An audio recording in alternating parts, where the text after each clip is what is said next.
To present the June Foray Award, please welcome animator, author, and Winsor McKay recipient, Andreas Deja.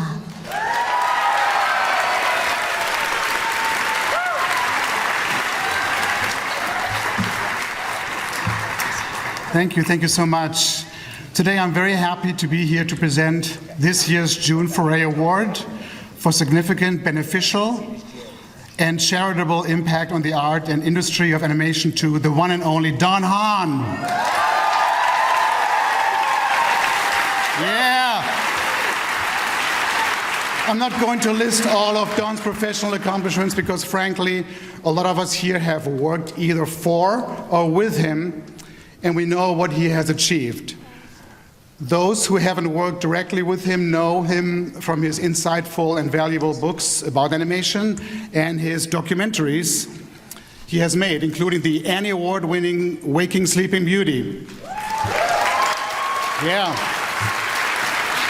We all know that Don not simply works in the animation business, he lives it, he loves it, and he shares his knowledge and love with every one of us.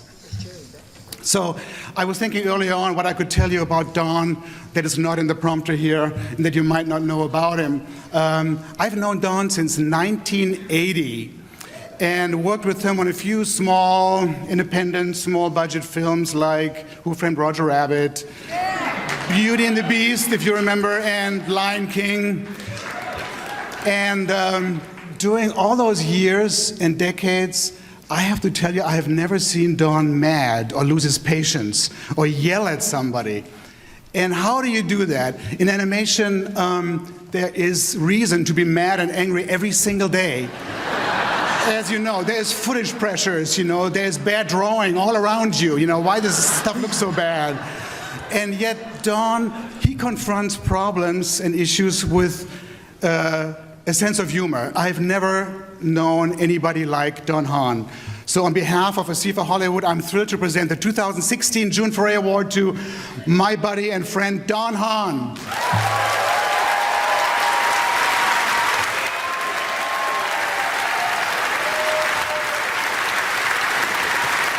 Thank you.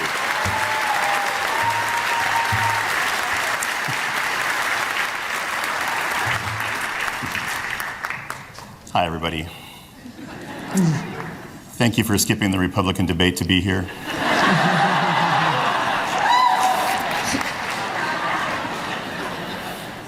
It's a difficult choice for many of us.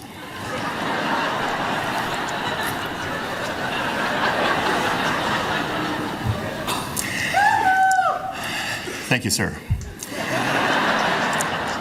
Thanks to ASIFA, to the lovely June Foray, who supplied me with so many hours of joy in my life growing up. So, June. This is a real honor for me. I wanted to talk about what Andreas mentioned. We have known each other since 1980, and there was a day back then, before most of you were born, when I had been working at Disney Studios for a while, and I walked down the hallways of the old animation building and was struck by the smell of old linoleum. And I passed the coffee machine, which made a dark brown liquid that was nothing like coffee. There was a huge jar filled with jelly beans that no one ate, they just felt them.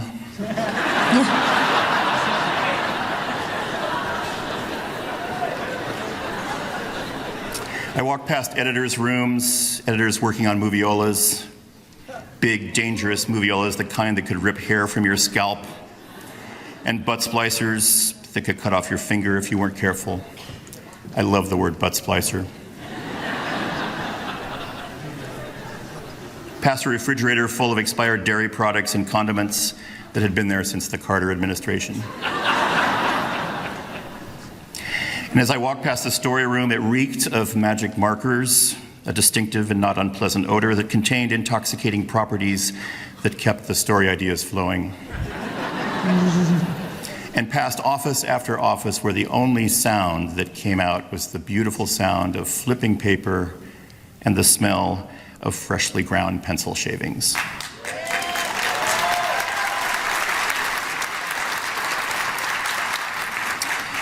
There was an animator blowing up a drawing on the Lucy.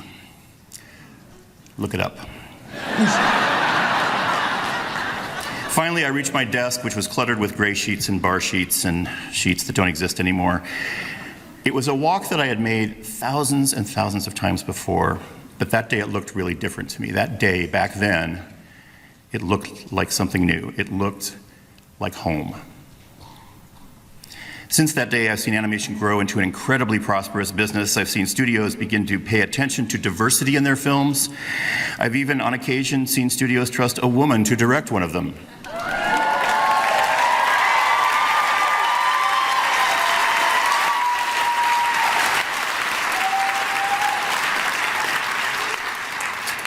More of that, please. I've smoked cigars with Roy Disney, had chimichangas with James Earl Jones. I've had dinner with Elton John, played Dixieland jazz with Richard Williams, spent a night in a French country inn with Glenn Keane, seen Angelina Jolie in horns and leather pants, and seen Jeffrey Katzenberg get mauled by an adult male lion.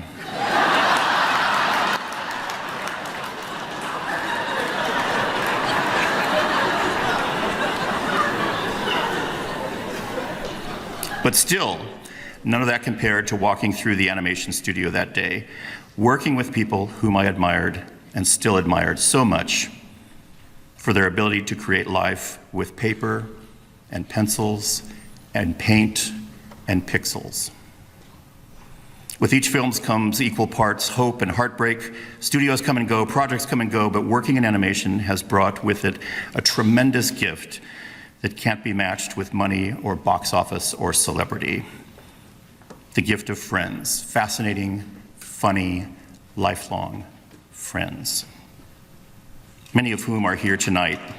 You're my family, this is my home, and I thank you for this honor, which will be a constant reminder of the true benefit I've received by working with you all. Thank you.